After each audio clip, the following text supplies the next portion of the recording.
नमस्कार। मध्य प्रदेश छत्तीसगढ़ की खबरों के साथ हाजिर हूं मैं पंकज। करेंगे बुलेटिन की शुरुआत इस वक्त की हेडलाइंस के साथ।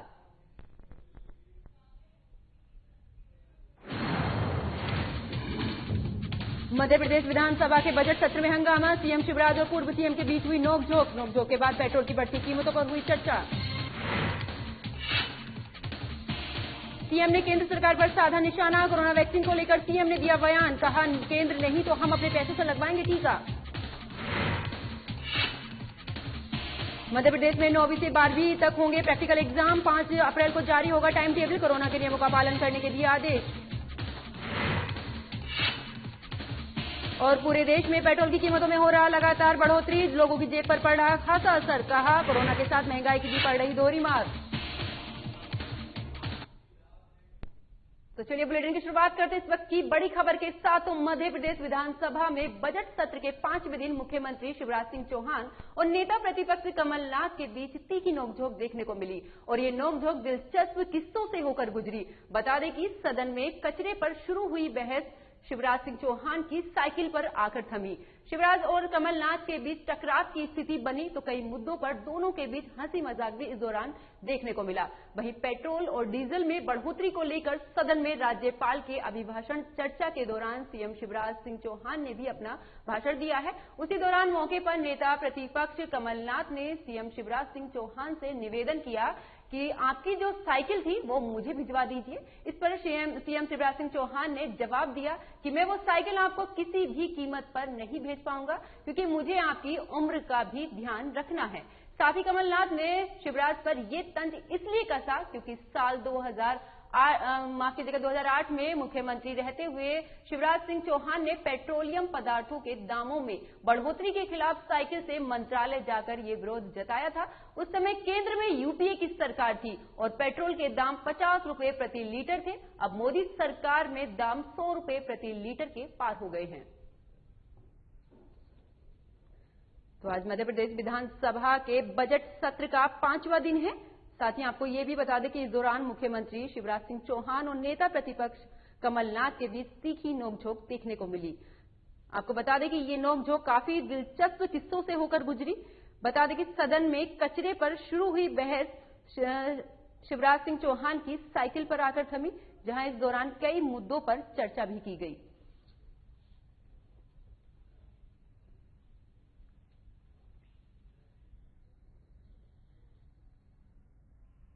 तो ग्वालियर नगर निगम के हिंदू महासभा के पार्षद बाबूलाल चौरसिया को कांग्रेस में शामिल किए जाने पर कुछ पार्टी नेताओं को ये रास नहीं आ रहा है। महात्मा गांधी के हत्यारे नाथूराम गोडसे की पूजा करने वाले बाबूलाल ने पूर्व मुख्यमंत्री कमलनाथ की मौजूदगी में कांग्रेस की सदस्यता ग्रहण की थी। वो पहले कांग्रेस में ही थे लेकिन काफी लंबे समय के बाद नगरीय निकाय चुनाव में पार्टी के टिकट नहीं देने पर वो बागी हो गए थे। उन्होंने हिंदू महासभा से चुनाव लड़ा और कांग्रेस प्रत्याशी शमीर शर्मा को यहां पर मात दी थी। बाबूलाल चौरसिया के कांग्रेस में शामिल होने पर मध्य प्रदेश के पूर्व अध्यक्ष अरुण यादव ने सोशल मीडिया के जरिए से अपनी नाराजगी यहां पर जाहिर की है। उन्होंने कहा है कि बापू हम शर्मिंदा है। वहीं हिंदू महासभा में रहते हुए नाथूराम गोडसे की पूजा करने वाले बाबूलाल चौरसिया ने सफाई दी है।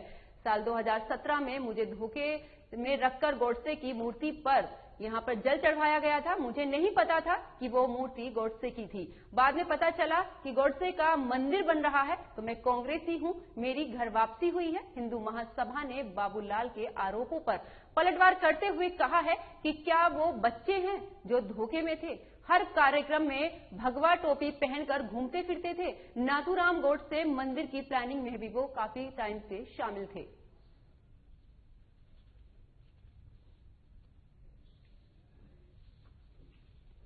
तो ग्वालियर नगर निगम के हिंदू महासभा के पार्षद बाबूलाल चौरसिया को कांग्रेस में शामिल किया गया है, जहां इस दौरान कई कांग्रेस पार्टी के नेताओं को ये रास नहीं आ रहा है। महात्मा गांधी के हथियारे नाथूराम गोडसे की पूजा करने वाले बाबूलाल ने पूर्व मुख्यमंत्री कमलनाथ की मौजूदगी में वो कांग्रेस की सदस्यता उन्होंने ग्रहण की है। वो पहले कांग्रेस में ही थे लेकिन बीते नगरीय निकाय चुनाव में पार्टी के टिकट नहीं दिए जाने के बाद उन्होंने वो पार्टी छोड़ दी थी। साथ ही उन्होंने हिंदू महासभा से चुनाव लड़ा और कांग्रेस प्रत्याशी शमीर शर्मा को मात दी थी। तो आपको बता दें कि ग्वालियर नगर निगम के हिंदू महासभा के पार्षद बाबूलाल चौरसिया अब कांग्रेस में शामिल हो गए हैं। इस दौरान उन्होंने नाथूराम गोडसे को लेकर भी अपनी तरफ से सफाई दी है और जिसके बाद वो पूर्व सीएम कमलनाथ की मौजूदगी में उन्होंने कांग्रेस की सदस्यता ग्रहण की है।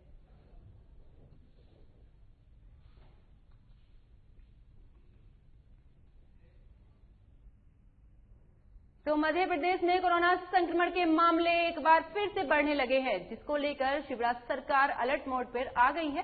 प्रमुख चिंता महाराष्ट्र से सटे जिलों को लेकर हो रही है। इन जिलों से सैकड़ों लोग रोजाना सड़क मार्गों से काम के लिए महाराष्ट्र जाते हैं और फिर शाम को मध्य प्रदेश वापस लौट कर आते हैं। क्योंकि महाराष्ट्र देश का सर्वाधिक कोरोना प्रभावित राज्य रहा है, इसीलिए यहां से आने वाले से संक्रमण फैलने का खतरा प्रदेश सरकार को काफी गहनता में डाल रहा है। इसको देखते हुए भोपाल, इंदौर के अलावा महाराष्ट्र की सीमा से लगे छिंदवाड़ा, बैतूल, खरगोन, धार, बड़वानी सहित 12 जिलों में 26 फरवरी से नाइट कर्फ्यू लगाने की तैयारी है। हालांकि इस पर अंतिम फैसला मुख्यमंत्री शिवराज सिंह चौहान और जिले के अधिकारियों के बीच आज शाम 6 बजे होने वाली बैठक के बाद ही लिया जाएगा। सूत्रों के मुताबिक सरकार ने इन सभी 12 जिलों से कोरोना क्राइसिस मैनेजमेंट कमेटी की यहां पर रिपोर्ट भी मंगाई है। तो मध्य प्रदेश में कोरोना संक्रमण के मामलों में लगातार इजाफा देखने को मिल रहा है, जिसको लेकर अब राज्य सरकार अलर्ट मोड पर आ गई है। प्रमुख चिंता महाराष्ट्र से सटे जिलों को लेकर है, क्योंकि इन जिलों से सैकड़ों लोग रोजाना सड़क के रास्ते से काम के लिए महाराष्ट्र जाते हैं और शाम को वापस लौटते हैं, जिस वजह से राज्य को इस चीज की चिंता है कि महाराष्ट्र सबसे ज्यादा कोरोना संक्रमित राज्यों में से एक है। जिसके बाद अगर वहां से लोगों का आना जाना इसी तरह से चालू रहा तो हो सकता है कि आने वाले समय में मध्य प्रदेश में कोरोना संक्रमण की संख्या में काफी इजाफा और देखने को मिल सकता है, जिसको लेकर अब सरकार लगातार इसको लेकर अलर्ट मोड पर दिख रही है।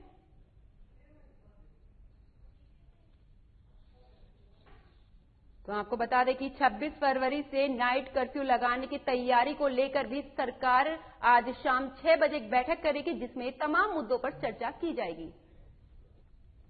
तो छत्तीसगढ़ के मुख्यमंत्री भूपेश बघेल ने कहा है कि अगर केंद्र सरकार सभी लोगों को कोविड का टीका निःशुल्क लगाने से इंकार करती है, तब राज्य सरकार राज्य में अपने खर्च पर टीकाकरण करवाएगी। विधानसभा में शुक्रवार को राज्यपाल के अभिभाषण पर धन्यवाद प्रस्ताव पर हुई चर्चा के जवाब में मुख्यमंत्री बघेल ने कहा है कि वो पूछना चाहते हैं कि क्या 3 करोड़ लोग ही भारत सरकार की जिम्मेदारी हैं? क्या उनकी जिम्मेदारी 135 करोड़ लोगों के लिए नहीं है? उन्होंने कहा कि क्या आप केवल बिहार के लोगों को ही मुफ्त में टीका देंगे? छत्तीसगढ़ के लोगों ने आपका क्या नुकसान किया है, इसीलिए मुफ्त में उन्हें टीका नहीं दे रहे हो? कोवैक्सीन टीके को लेकर मुख्यमंत्री ने ये भी कहा है कि 11 राज्यों में केवल 1% लोगों को ये टीका लगाया गया है। इसीलिए राज्य के स्वास्थ्य मंत्री ने स्पष्ट रूप से कहा है कि टीके के तीसरे परीक्षण के बाद इसे लगाया जाएगा। बघेल ने इस दौरान राज्य सरकार द्वारा किए गए कामों को लेकर भी ये कहा है कि ये देश और राज्य अन्नदाताओं का है। हम किसी भी सूरत में किसानों को उनके अधिकारों से वंचित नहीं होने देंगे। हम अन्नदाताओं के साथ छल नहीं होने देंगे।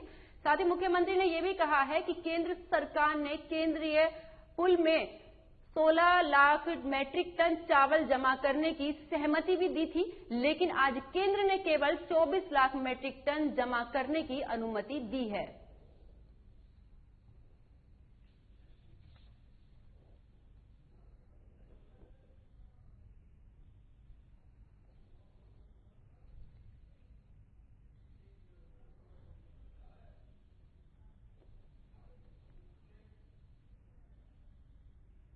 तो मध्य प्रदेश में शुक्रवार को कोरोना वायरस संक्रमण के 332 नए मामले सामने आए हैं। इसमें से साथ ही प्रदेश में इस वायरस से अब तक संक्रमित पाए गए लोगों की कुल संख्या बढ़कर 2,61,013 तक पहुंच गई है। राज्य में पिछले 24 घंटे में इस बीमारी से 3 लोगों की मौत भी हुई है। इसके बाद प्रदेश में इस बीमारी से मरने वालों की संख्या 3,862 हो गई है। ये जानकारी मध्य प्रदेश स्वास्थ्य विभाग ने एक अधिकारी ने दी है। अधिकारी ने यह भी बताया है कि राज्य के 52 जिलों में से 12 जिलों में शुक्रवार को कोरोना वायरस संक्रमण का एक भी नया मामला नहीं आया है। उन्होंने ये भी कहा है कि प्रदेश में शुक्रवार को कोविड-19 के 96 नए मामले इंदौर में आए हैं, जबकि भोपाल में 58 नए मामले सामने आए हैं। अधिकारी ने बताया है कि प्रदेश में कुल 2,61,013 संक्रमितों में से अब तक 2,54,644 मरीज स्वस्थ होकर घर चले गए हैं और 2,518 मरीजों का इलाज अलग अलग अस्पताल में चल रहा है। उन्होंने कहा है कि शुक्रवार को 246 रोगियों को ठीक होने के बाद अस्पताल से छुट्टी दे दी गई है।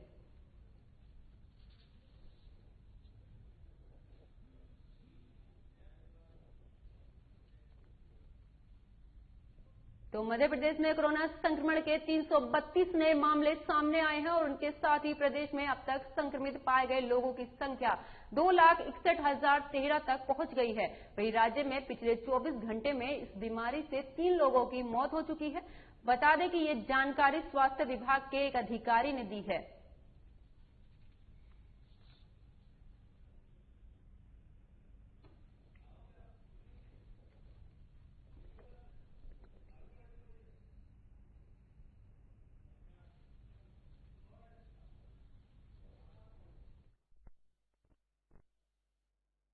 आपको बता दें कि मध्य प्रदेश में कोरोना संक्रमण के नए मामले लगातार सामने आ रहे हैं। इसके बाद से ही प्रदेश में अब तक संक्रमित लोगों की संख्या 2,61,013 तक पहुंच गई है और साथ ही राज्य सरकार इसको लेकर आज शाम 6 बजे कोई बड़ा फैसला भी ले सकती है, जैसे कि नाइट कर्फ्यू लगना या लॉकडाउन को लेकर वहां पर क्या कुछ खास अधिकारी वहां पर बैठेंगे, जिसके दौरान ये तमाम तरह के निर्णय सरकार की तरफ से लिए जा सकते हैं।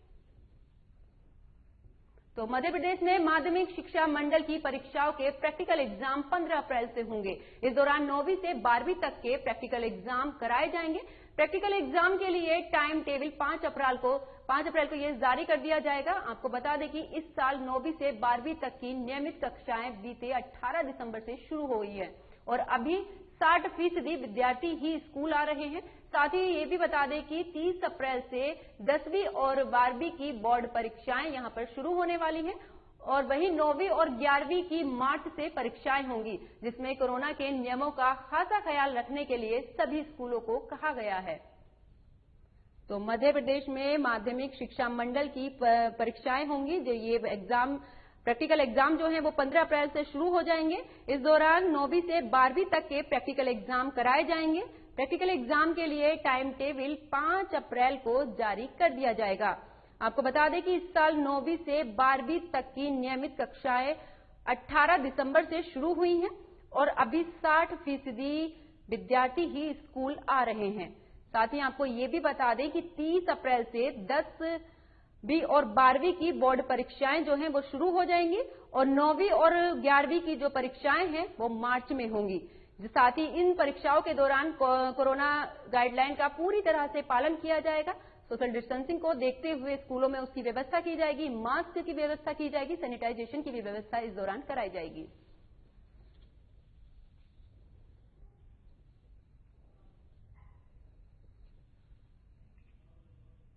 तो मध्य प्रदेश में माध्यमिक शिक्षा मंडल की परीक्षा के प्रैक्टिकल एग्जाम 15 अप्रैल से शुरू होंगे।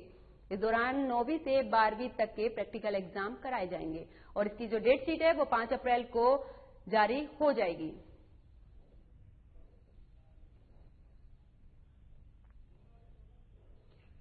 तो आपको बता दें कि इस बार 9वीं से 12वीं तक की जो नियमित कक्षाएं थी वो 18 दिसंबर से शुरू हुई थी और अभी तक मात्र 60% विद्यार्थी ही स्कूल आ रहे हैं।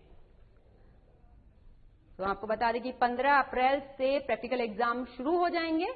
9वीं से 12वीं तक के ये प्रैक्टिकल एग्जाम कराए जाएंगे, जिसकी प्रैक्टिकल एग्जाम का टाइम टेबल जो है वो 5 अप्रैल को जारी कर दिया जाएगा। तो प्रदेश सहित पूरे देश में पेट्रोल की कीमतों में लगातार इजाफा देखने को मिल रहा है। अब प्रदेश में पेट्रोल 101 रुपए प्रति लीटर पहुंच गया है। वहीं सादे पेट्रोल की बात करें तो इसकी कीमत 100 रुपए प्रति लीटर के करीब पहुंच गई है, जिससे जनता में काफी आक्रोश देखने को मिल रहा है। इसी को लेकर दानिश नगर निवासी अलका का कहना है कि लगातार तेल कंपनियों के द्वारा डीजल, पेट्रोल और रसोई गैस के दामों में जो इजाफा किया जा रहा है, सरकार को पेट्रोल, डीजल और रसोई गैस के दामों में कमी करनी चाहिए, जिससे महंगाई को रोका जा सके। इसी के साथ उन्होंने ये भी कहा कि कोरोना महामारी के बाद जहां एक तरफ लोगों की आय पर घात लगी है, वहीं अब महंगाई की भी दोहरी मार लोगों पर पड़ रही है।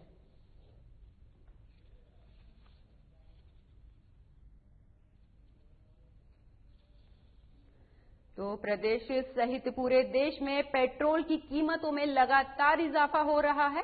अब प्रदेश में अगर बात करें तो पेट्रोल 101 रुपए प्रति लीटर पहुंच गया है और वहीं अगर सादे पेट्रोल की कीमत की बात करें तो ये 100 रुपए प्रति लीटर के करीब पहुंच गया है, जिससे जनता में इसको लेकर काफी आक्रोश देखने को मिल रहा है।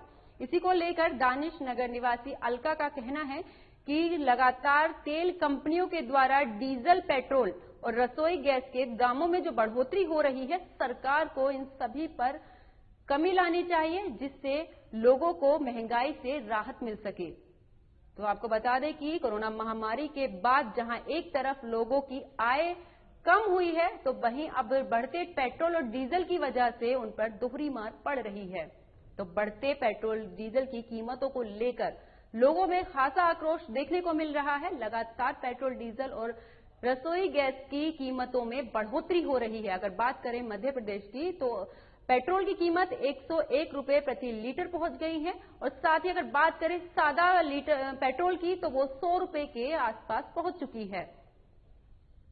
तो प्रदेश सहित पूरे देश में पेट्रोल, डीजल के जो कीमत है वो लगातार उनमें इजाफा देखने को मिल रहा है। जहां हर प्रदेश की अगर बात की जाए तो सभी जगह पर बढ़ते पेट्रोल और डीजल के और साथ ही गैस, रसोई के जो है उसके दामों को में जो इजाफा हो रहा है, उसको लेकर लोगों में खासा आक्रोश देखने को मिल रहा है।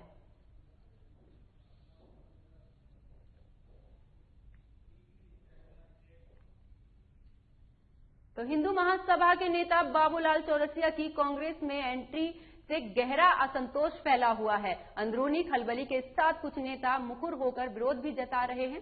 पहले मानक अग्रवाल और अब पूर्व पीसीसी चीफ अरुण यादव ने बाबूलाल को पार्टी में शामिल होने के खिलाफ मोर्चा खोल दिया है। सोशल मीडिया के जरिए नाराजगी जता चुके अरुण यादव ने अब सीधे प्रेस रिलीज जारी कर पार्टी के बड़े नेताओं की खामोशी पर ये सवाल उठाए हैं। बाबूलाल के कांग्रेस में आते ही पूर्व प्रदेश अध्यक्ष अरुण यादव ने सबसे पहले महात्मा गांधी बापू से यहां पर क्षमा मांग ली थी।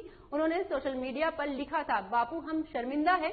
कमाल की बात यह है कि उन्होंने सोशल मीडिया के इस संदेश पर राहुल गांधी और प्रियंका गांधी को भी टैग किया है, लेकिन कमलनाथ को इस दौरान टैग नहीं किया है। इस मसले पर कमलनाथ की तरफ से अभी तक कोई भी टिप्पणी नहीं आई है।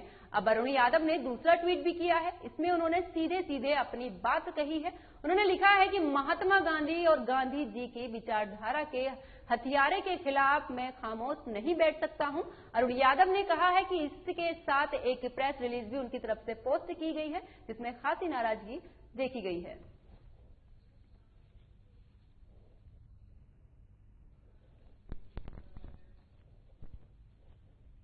तो राजधानी भोपाल के टीटी नगर में मुख्यमंत्री शिवराज सिंह चौहान ने नीम का पौधा लगाया है। बता दें कि राज्य पुरातत्व संग्रहालय के पास स्थित स्मार्ट रोड उद्यान में खाली पड़ी जमीन पर सीएम ने पौधारोपण किया है। बता दें कि इससे पहले सीएम यहां बरगद और पीपल के पौधे भी लगा चुके हैं। दरअसल प्रदेश में हरियाली को बढ़ावा देने के लिए मुख्यमंत्री ने ये प्रण लिया है कि प्रदेश में कार्यक्रम के पहले और बाद में जहां भी वो रहेंगे वो हर रोज एक पौधा जरूर लगाएंगे। इसके साथ ही उन्होंने जनता से भी अपील की है कि किसी पर्व, त्योहार, जन्मदिन, शादी की सालगिरह जैसे मौके पर भी पुरखों की याद में पौधारोपण जरूर करें और इसी तरह के अन्य आयोजनों में कम से कम एक पौधा रोपते हुए प्रदेश में हरियाली बढ़ाने में अपना योगदान दें।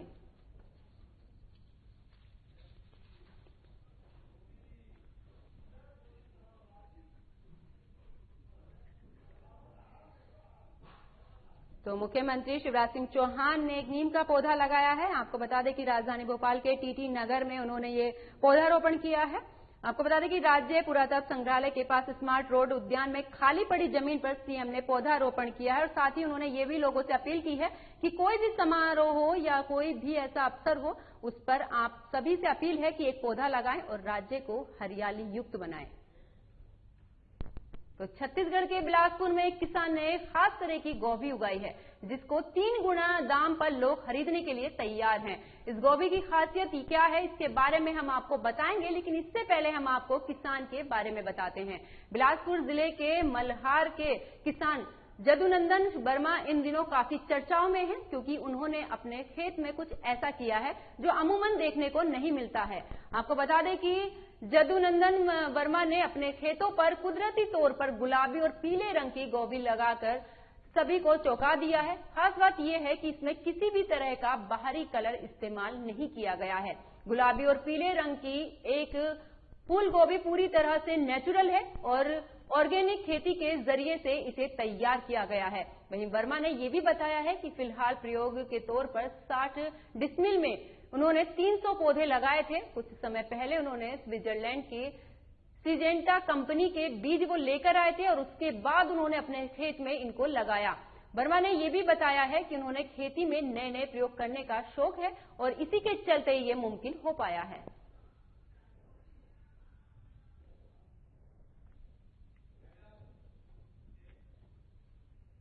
तो बुलेटिन में फिलहाल इतना ही। मुझे दीजिए इजाजत। नमस्कार।